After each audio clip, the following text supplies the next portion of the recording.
Welcome to Coffee and Books channel. In this video, we will present the summary of Exercised by Daniel Lieberman.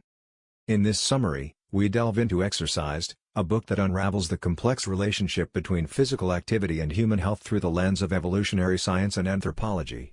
Authored by the distinguished Daniel Lieberman, professor of human evolutionary biology at Harvard University, Exercise stands as a significant contribution to our understanding of why we move and how it impacts our health. Daniel Lieberman, an acclaimed expert on evolution and human health, has published over 150 peer-reviewed articles in notable works such as The Story of the Human Body and The Evolution of the Human Head.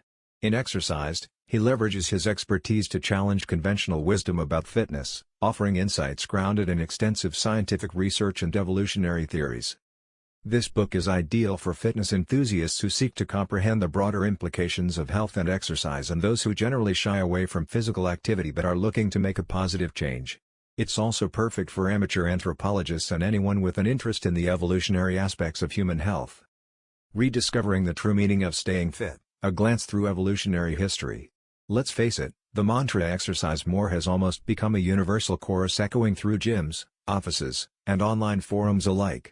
Our culture is saturated with the belief that physical activity is the silver bullet for combating a plethora of issues from obesity and mental health to fatigue and various diseases. But as well-intentioned as this advice is, it often comes wrapped in confusion and contradiction. Take running, for example. Sure, it's celebrated as a cardiovascular king, yet there's that nagging worry about worn-out knees. And the age-old 8 hours of sleep rule is challenged by the countless who spring out of bed after only 7. To slice through these mixed messages, we turn to a two-pronged approach that marries the wisdom of her ancestors with cutting-edge contemporary studies. What emerges is a rejuvenated perspective that weaves together the best of both worlds, breathing new life into our understanding of what it means to live, and move, healthily. In this journey through anthropological insights and scientific discoveries, you'll uncover fresh answers to common queries, such as: do we really need a full 8 hours of uninterrupted sleep to thrive? Did evolution skimp out on making us naturally strong and muscular? Can a simple walk be the underrated hero in our quest to shed those extra pounds? Tracing the roots of our relationship with physical activity. Picture our ancient forebears, always on the move, hunting, gathering, trekking across vast terrains, and yes, sometimes engaging in skirmishes that demanded agile and robust physiques. It seems only logical to think that they were exercise incarnate, living out a life of constant activity out of sheer necessity. And yet, if we dig a little deeper into our evolutionary journey, we come across an intriguing revelation: when it comes to exercise, we're not the natural enthusiasts we might think we are. Here's the crux: exercise is not an innate drive implanted by evolution. Broadly, we may associate exercise with any physical activity, but there's a distinction to be made.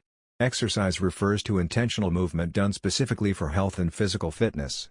Our evolution, on the other hand, nudged us towards activity driven by necessity, not for the fun of it. Sure, there have been exceptions. Dance and play have always been part of our cultures, but these are the outliers, not the standard. Our reluctance to commit to unnecessary exercise offers an insight into our primal instincts. After all, engaging in physical exertion saps energy, and for the vast majority of human history, energy, or rather, the food that provided it, was in scarce supply. Unlike today where calories can be easily replaced, back then, unnecessary energy expenditure could mean the difference between survival and peril. So if you find yourself dragging your feet at the thought of hitting the gym, take solace in the fact that this resistance is essentially written into our DNA. Our ancestors' lives depended on conserving energy, making economy of movement more valuable than we can probably comprehend from our modern standpoint. Does this mean hanging up our running shoes for good, in the spirit of ancestral wisdom? Absolutely not. Instead, acknowledging this historical context helps us understand why maintaining a fitness regimen can feel like an uphill battle, and reminds us to practice patience and compassion with ourselves and others when it comes to leading an active lifestyle. In essence, let's drop the stigma surrounding exercise reluctance and recognize the triumph in every step taken against the grain of our most primal instincts. Debunking the 8-hour sleep myth. We're in what seems like a modern slumber conundrum. Everywhere we look, sleep experts are sounding the alarms: we're just not getting enough sleep time. The story goes that once upon a time, our predecessors basked in luxurious 10-hour sleep cycles, while today, we're lucky to snatch 7, falling short of the prescribed 8. With whispers of a sleep deprivation epidemic hurting our health, encouraging car accidents, and dulling our work performance, the concerns are real. But should we take these declarations at face value, or is there room for digging deeper into our sleep cycles? In fact, we don't all need 8 hours sleep. The origins of this 8-hour sleep edict are somewhat murky and more cultural chant than scientific dictum. The idea can be traced back to the catchphrase of 19th-century factory workers, advocating for balanced divisions of the day: 8 hours for work, 8 hours for rest, 8 hours for what we will. Although catchy, this slogan makes a shaky foundation for sleep science. Enter Jerome Siegel and his research colleagues at UCLA, who decided to unravel the threads of our sleep patterns by closely observing traditional societies, hunter-gatherers and hunter-farmers in locales from Tanzania to the Amazon to the Kalahari. Their findings were eye-opening. These groups enjoyed less sleep than their modernized counterparts, averaging around 6.5 hours, fluctuating slightly with the seasons. Further studies involving Amish farmers and subsistence farmers in Madagascar echoed these findings, demolishing the notion that natural sleep should stretch for 8 uninterrupted hours. Even more provocatively, research suggests that the 7-hour sleepers might just have the edge, correlating with longevity more so than their longer or shorter sleeping peers. So if you've been tossing and turning over sleep recommendations, it's time to ease those furrowed brows. While achieving the recommended 8 hours may not be the mark of sleep success, incorporating daytime exercise could pave the way to more restorative nights. Embrace your natural sleep rhythm, it might be just what your body has been craving all along. Myth busting: our ancestral strength was practical, not Herculean. When we conjure images of our hunter-gatherer ancestors, many of us imagine rippling muscles and formidable strength, the type befitting characters in a prehistoric epic. Advocates of primal fitness regimes hold the belief that routine activities like wrestling wild beasts and heaving stones sculpted our forebears into paragons of human power. They argue that the modern couch-bound lifestyle has stolen this robust form from us, and it's our duty to reclaim our birthright of brawn. But does this line of thinking align with the facts? Let's set the record straight: we didn't evolve to be naturally brawny. Reality paints a different portrait of our foraging forefathers, one not characterized by exaggerated muscularity but by modest strength and leanness. Think survival fit, not bodybuilder imposing. If you observe the Hadza of Tanzania, a surviving hunter-gatherer tribe, you won't find monstrous musculature. Their physical prowess lands squarely within the parameters of average westernized populations. This moderate build holds true across a spectrum of contemporary traditional societies, from Africa's Mbuti to Paraguay's Ache, fitter than many in the industrialized world, yes, but not equipped with the kind of muscle mass that inspires awe. How about building muscle with nature's equipment? Well, training with only your body weight, while beneficial for fitness, hits a plateau since increasing strength becomes a harder target to push as your own body weight remains constant. Gym gear and techniques that amplify muscle gain are comparatively recent human inventions. Evolutionarily speaking, the case for humankind as naturally bulky beings further crumbles when you consider the metabolic cost of muscle maintenance. Roughly 1/5 of our caloric intake serves just to keep our muscles in working order. Any increase in muscle mass proportionally guzzles more energy, a luxury our ancestors couldn't afford. The evolutionary calculus here is simple: muscle mass beyond that which was required for day-to-day survival and occasional confrontations wasn't worth the additional metabolic expense. In essence, utility won out over bulk. We were engineered to handle life's rigors effectively, not to flex superhero-sized biceps for the gram. So, before you start comparing your physique with that of a marble statue from antiquity, remember that evolution favored balance, strength sufficient for survival, not enough to grace a bodybuilding stage. Walking, a step in the right direction for weight management. When it comes to exercise and weight loss, few questions ignite as much debate among researchers as the effectiveness of walking. It seems reasonable: step up your walking game to burn calories and tip the scales of energy balance towards fat loss, and voila, you slim down. However, skepticism lurks in the scientific shadows, suggesting that a stroll around the park might be an inefficient tactic for tipping the scales. So what's the skinny on walking and weight loss? Should our sneakers be reserved for runways rather than runway models?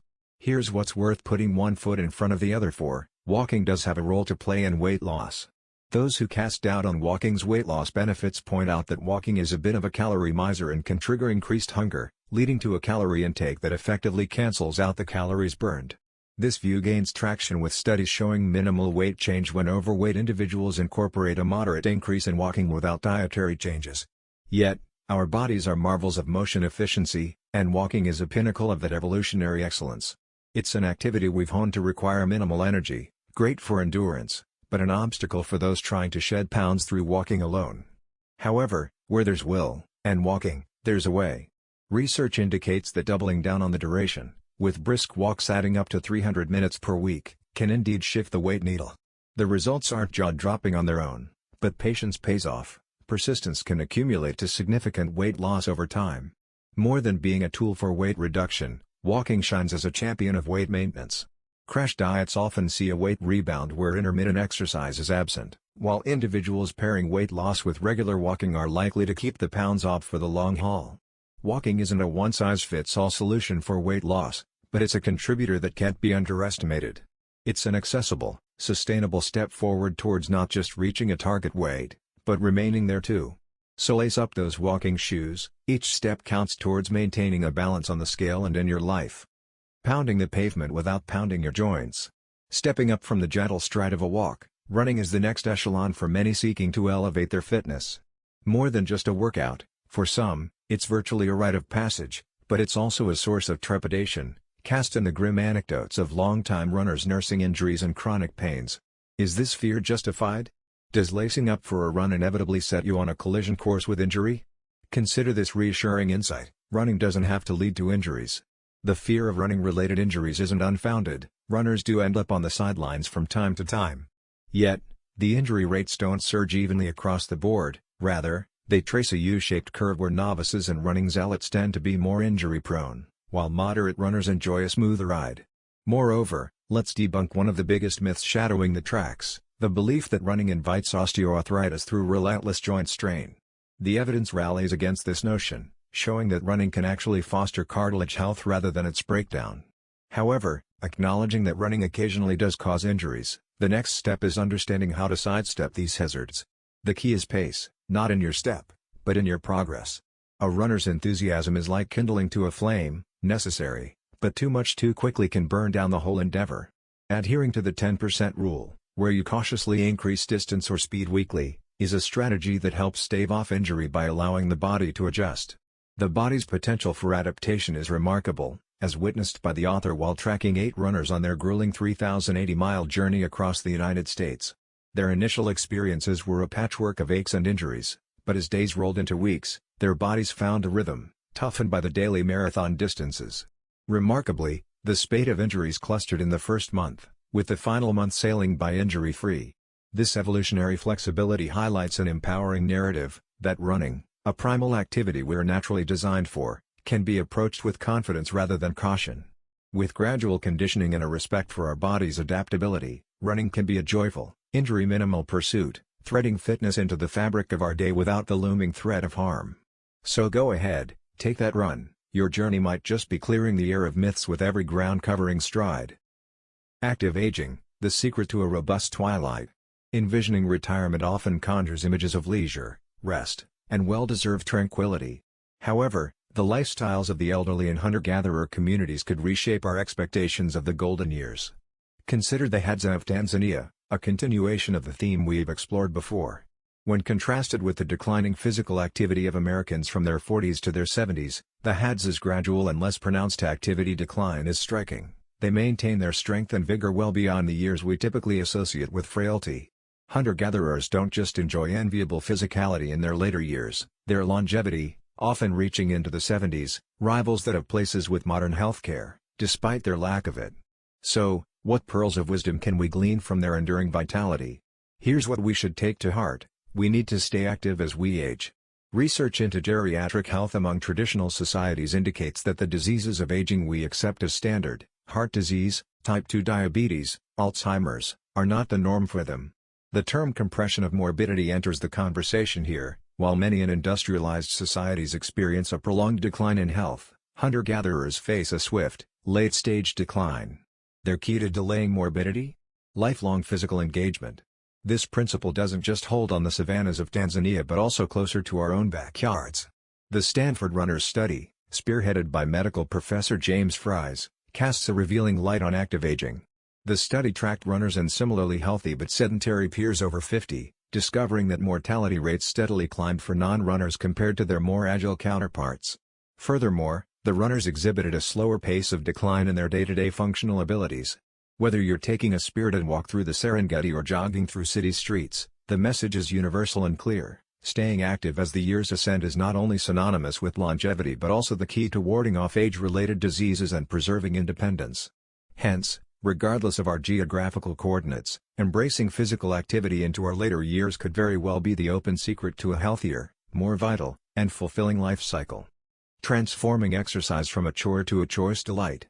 It's set in stone, exercise is beneficial. Yet despite the well-documented perks, many of us treat workout time like a tiresome duty. Why is that?